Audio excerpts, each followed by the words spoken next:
Doutora, antes da gente começar a falar da carreira, eu fiz uma observação. O órgão especial do Colégio de Procuradores fez uma grande homenagem à senhora em razão da aposentadoria. Como é que foi? Olha, eu não esperava, mas eu vim numa das reuniões para me despedir das pessoas, dos meus amigos, né?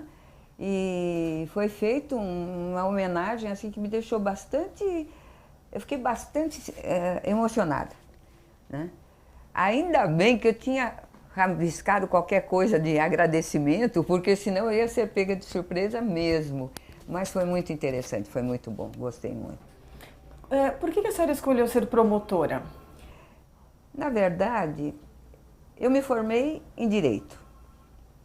Durante 20 anos eu advoguei. Eu não gostava muito da carreira de advogado, mas sempre fiz com... Aí eu ingressei como procuradora da Prefeitura de Santo André e permaneci lá por 5 anos. De 75 a 80, quando ingressei no Ministério Público. Eu trabalhava, eu fui a primeira mulher a ingressar numa carreira na Prefeitura de Santo André, porque o ambiente lá era extremamente machista e ninguém queria mulher lá, principalmente num cargo de procuradora do município, né? Mas como eu fiz o concurso e tinha 2 vagas, e eu passei em primeiro lugar, então eu fui obrigada a ser engolida, entendeu? Aí eu era casada com um promotor de justiça, na época. E eu sempre gostei do trabalho do Ministério Público, sempre. Eu resolvi fazer o concurso para o Ministério Público, desejando passar, e passei no primeiro concurso. A senhora se lembra da bancada? Eu lembro que o doutor Hermínio Alberto Marques Porto era o examinador de Direito Penal, o Scavone era de Processo Civil, o Filardi era o advogado e tinha tinha um excelente procurador de justiça, ele era um amor. Posso dizer o apelido dele? Pilha fraca. Mas eu não estou lembrada do nome, daqui a pouco eu lembro. O procurador-geral da época? Procurador-geral da época... Sabe? Não sei. Mas o corregedor era o Cohen. O corregedor nunca esquece. Não, o primeiro corregedor a gente nunca esquece. Doutora, e depois, como promotora substituta, a senhora foi para qual comarca? A senhora se recorda? Eu era de Santo André, nasci lá e advoguei durante muito tempo na região do ABC, né? Então, pela minha classificação, eu poderia ter escolhido Santo André como como a sede da minha comarca, né? Mas, justamente pelo fato de ter advogado durante tanto tempo lá, ter sido procuradora do município, eu resolvi ir para Mauá. E a minha primeira comarca, então, foi Mauá, a minha circunscrição judiciária, que compreendia Mauá e Ribeirão Pires. E foi tranquilo lá? Olha, tranquilo era, mas era muito trabalhoso. Eu peguei a primeira vara porque lá era crime e civil tudo junto, tudo. Então, você pegava uma vara, né? A primeira vara, por exemplo, era minha. E tinha de trabalhar em todas tudo. Inclusive atender público, que eu atendia muito. Porque sempre achei que uma das coisas mais importantes que o Ministério Público faz é ter esse contato com o público para ajudar o próximo, entende? E quais eram as reivindicações deles naquela época? Eram muitas. Olha, eu me lembro que eu era promotora da primeira vara de Mauá e toda vez me aparecia uma mulher pedindo, uma ou outra, mulheres, dizendo que tinham sido atacadas pelos maridos. Eu perguntava, vocês foram à delegacia? Fomos, sim, senhora. E o que o delegado falou? Mandou procurar a promotora. É, tá bom. Então vamos lá. mandava fazer exame médico legal, até que me apareceu uma senhora que estava com o nariz quebrado, sangrando. Eu falei, que foi? Ela falou, meu marido que me bateu. Eu falei, foi à delegacia? Fui. O que o delegado disse? Ah, ele disse para procurar a promotora. Eu falei, ah, tudo bem, pode deixar. Passei a mão no telefone e liguei para o delegado.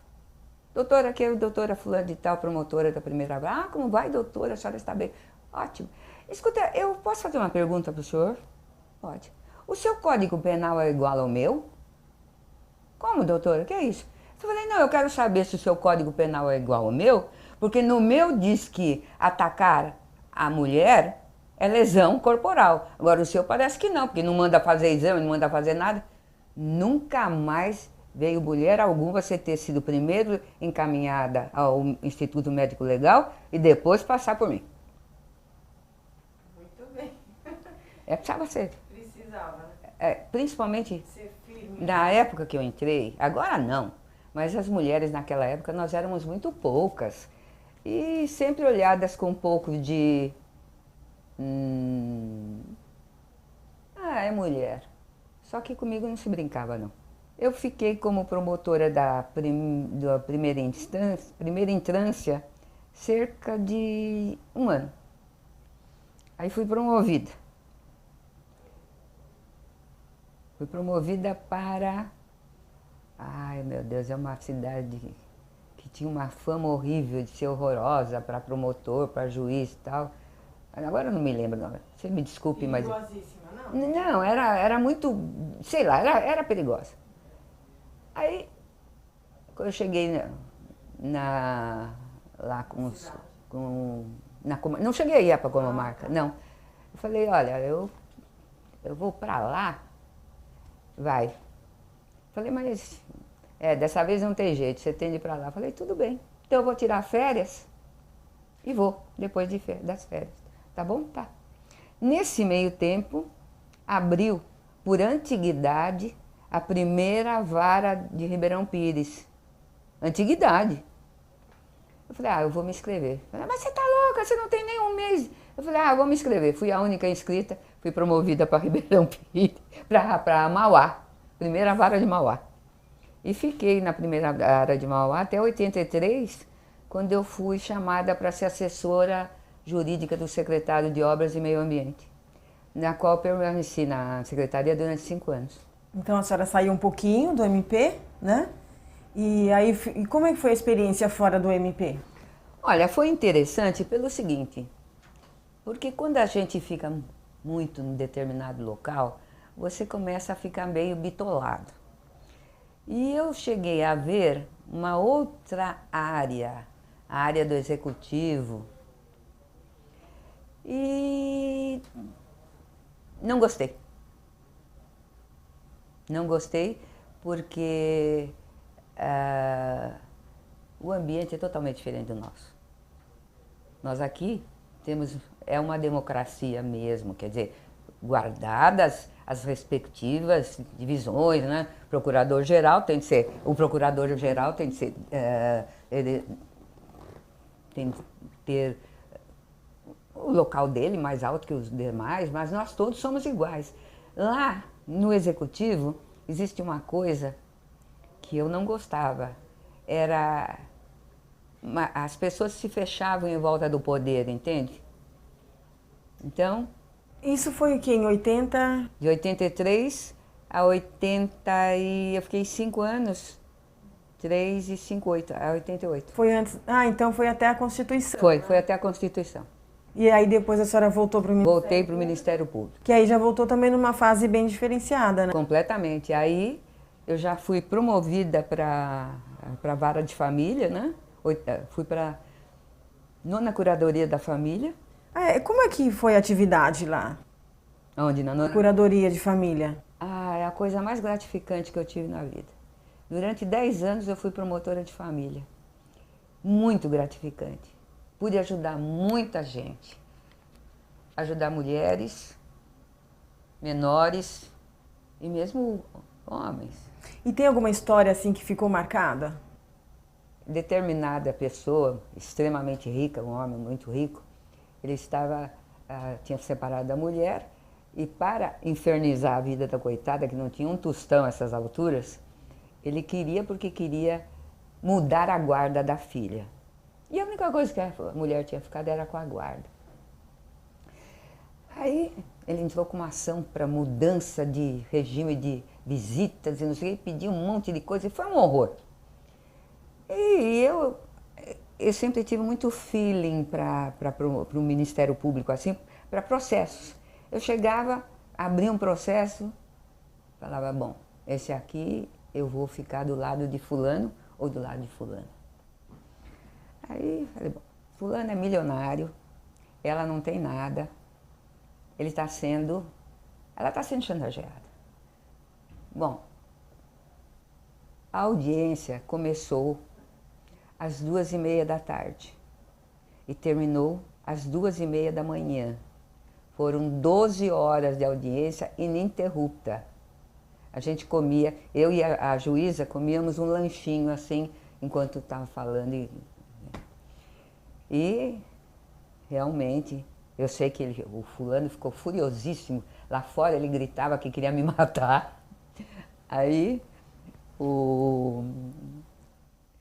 veio o porteiro do auditório e falou, doutora, o fulano aí tá bravo com a senhora. Eu falei, tá, pode falar para ele se ele quiser falar comigo, para me esperar que eu já vou aí. Adivinha se ele sumiu? Então, esse caso foi um caso emblemático. As testemunhas eram... Bom, imagina que tinha uma testemunha, um perito, que ele era um psiquiatra famoso, que cobrava $300 a hora. Eu deixei ele 10 horas parado lá fora. E demorou muito. E no fim, tudo se ajeitou. Eu consegui um acordo bastante razoável em relação à criança. Uma coisa interessante que se passou quando eu era promotora de Mauá. Eu tinha de visitar mensalmente a Mauá, a cadeia de Mauá e a cadeia de Ribeirão Pires. E eu estava em Ribeirão Pires, numas férias forenses, né? Falei, olha, falei para o juiz, eu vou visitar a cadeia. Ele falou, eu vou também, que eu também tenho de fazer a visita. Eu falei, vamos lá para a cadeia. Quando nós chegamos, fomos recebidos pelo delegado. Entrei eu, o delegado e o juiz no pátio da cadeia. Esses pátios de cadeia antiga, as celas do lado e um pátio no meio. E os presos dentro da... Tinha havido uma semana antes, tinha havido uma rebelião. Bom, eu fiquei junto com 2 presos de ala para me fazer o papel de secretário. Um deles estava condenado a 76 anos de cadeia e outro não me lembro mais. Mas tinha uma letra linda, aprendeu a escrever na cadeia, tudo. Bom, então eu e os 2 presos na frente, fazendo pergunta para os presos, né? E o juiz e o delegado atrás com um ou 2 PM, não sei. Quando chegou lá no fim, do lado esquerdo, que eu já tinha passado toda essa parte do corredor, eu virei. Na hora que eu me virei, cadê o juiz e o delegado? Eles tinham saído e me deixado trancada dentro da cadeia, dentro do pátio. Bom, naquele átimo de segundo eu falei, se eu demonstrar medo, eu estou perdida. Continuei numa boa, continuei andando, perguntando, tomando nota das queixas, etc. Quando chegou na porta, falei, abre essa portão aí, falei pro PM, abriu o portão, fui direto para a sala do delegado. Falei, vocês são doidos? Faz uma semana que teve uma revolta aqui, vocês me largam no meio do pátio sozinha? Ah, nós não percebemos. Falei, pô, ainda bem que... Então, os outros também não perceberam. Eu demorei muito a ir para procurador de justiça porque eu amava minha área de direito de família, né? Sempre me dei bem com os juízes, sempre foi ótimo, muito bom. Era respeitada, pelo menos eu acho que era, porque nunca ninguém levantou a voz comigo, né? E aí chegou uma hora que eu falei, bom, eu tenho de me promover, porque não é possível, eu vou me aposentar como promotora. e fui para a 5ª Procuradoria de Justiça Civil. No começo, eu me manifestava em processo de acidente do trabalho. Porque quando eu era advogada, eu fazia acidente do trabalho também, então eu entendia bem. Aí, tiraram o acidente do trabalho, eu fiquei só com a família, que era a área que eu gostava, e fiquei até a hora de me aposentar. E eu me aposentei 5 meses antes da compulsória, que eu falei, ah, não, ninguém vai me mandar embora. Eu vou porque eu quero. Agora, depois, como é que foi para a senhora? A senhora foi do órgão especial durante 2 biênios, né? Sim. Mas aí a senhora teve que se afastar um pouquinho ou deu para fazer os dois? Não, dava para fazer. Não, a gente não podia se afastar. Não, tinha de fazer os dois. Tinha. E como que foi a experiência da senhora no órgão especial? Olha, muito interessante, porque, primeiro de tudo, como eu disse, era uma democracia, né? E eu falava pelos cotovelos, né? Quando eu levantava a mão, já sabiam que haveria problemas, né? Mas super bem assessorada pelos colegas, todos amigos, né? O procurador-geral tinha entrado comigo no Ministério Público, foi o Rodrigo, o primeiro. Depois foi... Quem foi? Com quem que eu tive? Ah, não me lembro mais, eu tenho idade. A senhora nunca quis se candidatar à Procuradoria-Geral? Não. Chegaram a conversar comigo para ser corregedora e eu falei que eu não tinha feeling para corregedoria porque eu sou extremamente rígida. Então, mas teve uma colega nossa, que eu não me lembro o nome, que ela tinha sido condenada porque tinha atrasado os processos, tinha sido condenada a uma pena de suspensão, sei lá. Só que a moça trabalhou muito e botou tudo em ordem. E ela entrou com apelação e foi para o órgão especial, caiu comigo para relatar. Eu falei, não, ela tem que ser absolvida. E ela foi absolvida porque eu insisti na absolvição dela. E aconteceu um caso interessante, que eu não sei quem são os 2 colegas, mas eu estava na saída, tinha 2 colegas que eram também do órgão especial, andando na frente, ainda na calçada. E um deles falou assim, escuta, você não ia condenar a moça? Falou, eu ia, mas a Adelina falou que era para absolver, eu absolvi. A moça nunca mais teve problema, um amor de menina, trabalhadora para chuchu. No órgão especial, então, tem Tem. esse lado especial Tem, de tratar com os colegas, né? porque, veja bem, o órgão especial é o órgão de segunda instância do Ministério Público, né? Por exemplo, o corregedor aplica uma penalidade e o colega que se sentir, achar que prejudicado, que achar que não merece, apela, faz apelação e vai para o órgão especial. E lá ele é julgado de novo. Bom, e depois, a senhora, 5 meses antes da compulsória, a senhora se aposentou. Como é que foi isso? Ai, tá chegando a hora? Não, porque o meu aniversário é em agosto. Eu estava em março. Falei, março, abril, maio, junho, julho, agosto. Falei, vai ser chato eu ficar compulsória, 70 anos, aposentada por... Ah, não, eu vou me aposentar agora. Fiz o pedido e tinha uma reunião do órgão especial, que eu já não era mais, e eu sempre disse para o doutor Grela que o dia que eu me aposentasse, quem ia assinar minha aposentadoria seria ele, e ele era o procurador-geral. Aí eu entrei e falei, Grela, que nós tínhamos amizade. Agora não, tem de falar doutor, viu? Porque tem muito promotor novo aí que chama. E falei, Grela, meu pedido de aposentadoria. Ah, foi interessante, porque os meus colegas, meus amigos, não faça isso, espera um pouco. E o Grela ficou com a mão assim, assino ou não assino? Eu comecei a chorar, falei, assina. E me aposentei no dia 1º de abril, que é para todo mundo pensar que era mentira. E depois da aposentadoria? Férias? A aposentadoria, para mim agora... Tem gente que não sei, parece que o mundo morre porque se aposentou. Eu não, eu viajo muito. E estou muito feliz na minha aposentadoria.